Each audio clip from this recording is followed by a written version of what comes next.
তিনটি পদক্ষেপ নিলে হবে এনআইডি সংশোধন কাগজপত্র ছাড়াই। বর্তমানে এনআইডি বা জাতীয় পরিচয়পত্রে ভুল হওয়া যেন একটি স্বাভাবিক ব্যাপার। কারণ নিজের নামে ভুল, বয়স ভুল, পিতামাতার নাম ভুল, ঠিকানা ভুল, কিংবা কারো ক্ষেত্রে দেখা গেল কোনো সার্টিফিকেট না থাকা সত্ত্বেও এনআইডিতে ভুলক্রমে সংযুক্ত হয়ে গেছে, কারো ক্ষেত্রে ভুল করে বিবাহিত কিংবা অবিবাহিত সংযুক্ত হয়ে গেছে।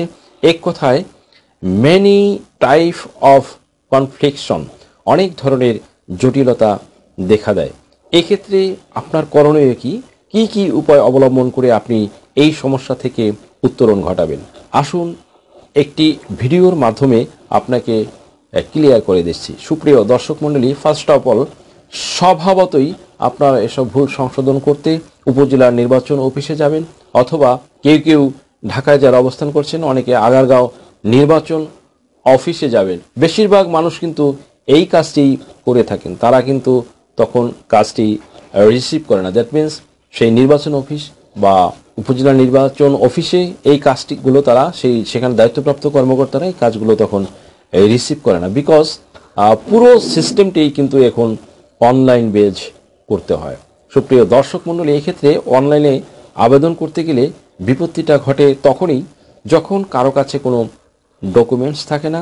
যেসব ডকুমেন্টস এইসব ক্ষেত্রে প্রয়োজন হয় তা হলো birth certificate, educational certificate, admit card, marksheet, passport, এই ধরনের সরকারি ডকুমেন্টসের প্রয়োজন হয়। বাট যাদের এগুলো কোনো একটি ডকুমেন্টসও নাই, কিংবা যারা পড়াশোনাই করেনি বা যাদের কোনো শিক্ষাগত যোগ্যতার সনদপত্র নেই, তারা কিভাবে আবেদন করবেন? তাদের এই জাতীয় সমস্যা হলে তারা কি করবেন, কোথায় যাবেন, কার কাছে রেমেডি পাবেন? এই সমস্যায় যারা আছেন তারা স্বভাবতই একটু বিভ্রান্ত হয়ে যান। আসলে সমস্যাগুলো তারা কিভাবে সমাধান করবেন? সুপ্রিয় দর্শক মণ্ডলী, এই ক্ষেত্রে মাত্র তিনটি পদ্ধতি অবলম্বন করে কাগজপত্র ছাড়াই জাতীয় পরিচয়পত্রটি আপনি সংশোধন করে নিতে পারবেন। কোন সেই গুরুত্বপূর্ণ তিনটি পদ্ধতি? আসুন একটু আলোচনার মাধ্যমে আপনাদেরকে বুঝিয়ে বলছি। নাম্বার 1, প্রথমেই আপনাকে যেতে হবে বাংলাদেশে বার কাউন্সিল সনদপ্রাপ্ত একজন বিজ্ঞ আইনজীবীর কাছে। তিনি আপনার সমস্যাটি দেখবেন, শুনবেন এবং সেই মোতাবেক একটি হলফনামা বা এফিডেভিট করে দিবেন। এটি করতে হবে 100 টাকা করে, 3টি স্ট্যাম্পের উপরে। এখানে আপনার বিদ্যমান বা বর্তমান ভুলগুলো থাকবে একদিকে এবং চাহিত সংশোধনী থাকবে অন্য পাশে। এভাবেই তৈরি করবেন একটি হলফনামা বা এফিডেভিট। অতঃপর এটি নোটারি করে ম্যাজিস্ট্রেট মহোদয়কে দিয়ে সিল স্বাক্ষর করিয়ে নিতে হবে। আইনজীবী এই সম্পূর্ণ প্রক্রিয়াটি করে দিবেন। এইভাবেই সম্পন্ন করতে হবে একটি এফিডেভিট, এবং দ্যাট মিনস হয়ে গেল আপনার একটি প্রথম ডকুমেন্টসটি। এরপরে দ্বিতীয় documents, that means number 2, commissioner বা ইউনিয়ন চেয়ারম্যানের কাছে যাবেন এবং তাকে গিয়ে সব বলবেন খুলে যে আমার একটি চারিত্রিক সনদপত্র বা নাগরিক সনদপত্র প্রয়োজন, কিংবা আপনি নিজেও তৈরি করে নিয়ে কমিশনার বা ইউনিয়ন চেয়ারম্যানের অফিসে গিয়ে বলতে পারেন যে আপনার নিজের নামে ভুল, বয়স ভুল, পিতামাতার নামে ভুল, ঠিকানা ভুল।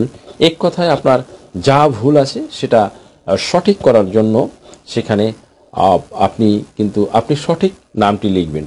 তারা তখন আপনাকে দ্যাট মিনস কমিশনার বা চেয়ারম্যানের প্যাডে এটি প্রিন্ট দিয়ে সিল স্বাক্ষর দিয়ে দিবেন, এবং এই প্রক্রিয়াগুলো সম্পন্ন করলে আপনার হয়ে গেল দ্বিতীয় ডকুমেন্টসটি।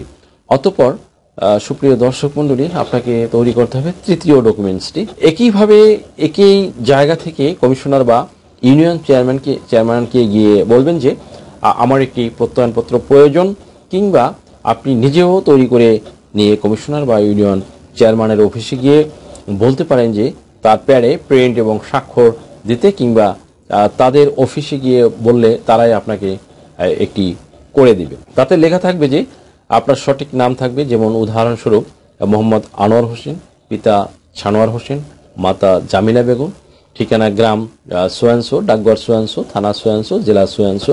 তাহার প্রকৃত নাম মোহাম্মদ আনোয়ার হোসেন, ভুলক্রমে তাহার জাতীয় পরিচয়পত্রে মনোয়ার লিপিবদ্ধ হয়েছে।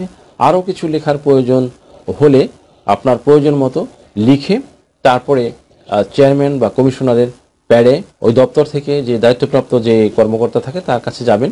উনি তাদের যে প্যাড থাকে সেই প্যাডে প্রিন্ট দিয়ে কমিশনার বা ইউনিয়ন পরিষদের চেয়ারম্যানের সিল স্বাক্ষর দিয়ে এই সম্পন্ন করবেন দ্বিতীয় ডকুমেন্টসটি। এভাবে হয়ে যাবে আপনার তৃতীয় ডকুমেন্টস। অতঃপর আপনি এটা ওই দ্বিতীয় ডকুমেন্টসটির মতোই এটা আপনার তৃতীয় ডকুমেন্টসটি হয়ে যাবে। অতঃপর আপনি thereafter আপনি এই 3টি ডকুমেন্টস নিয়ে অনলাইনে আবেদন করবেন। আর যদি না পারলে আমাদের সাথে যোগাযোগ করবেন, আমরা আপনাকে হলফনামা এফিডেভিট করে আবেদনও করে দিতে পারবো, এতে কোনো সমস্যা হবে না। সুপ্রিয় দর্শক মণ্ডলী, আশা করি সম্পূর্ণ ভিডিওটি থেকে আপনারা সামান্যতম হলেও উপকৃত হয়েছেন। যদি ভিডিওটি আপনাদের সামান্যতম উপকার আসে তাহলে রিকোয়েস্ট করবো চ্যানেলটি লাইক, শেয়ার, কমেন্টস এবং সাবস্ক্রাইব করে পাশে থাকা বেল আইকনটি প্রেস করে দিন, যাতে পরবর্তী ভিডিওর নোটিফিকেশনটি খুব সহজেই পেয়ে যান। সো আজকের মতো এখানে শেষ করছি। দেখা হবে অন্য কোনো দিন, অন্য কোনো ভিডিওতে, অন্য কোনো আইনি কন্টেন্ট নিয়ে। সেই পর্যন্ত সকলে ভালো থাকুন, সুস্থ থাকুন, নিরাপদে থাকুন। আবারও সবাইকে ধন্যবাদ জানিয়ে এখানে শেষ করছি। আল্লাহ হাফেজ।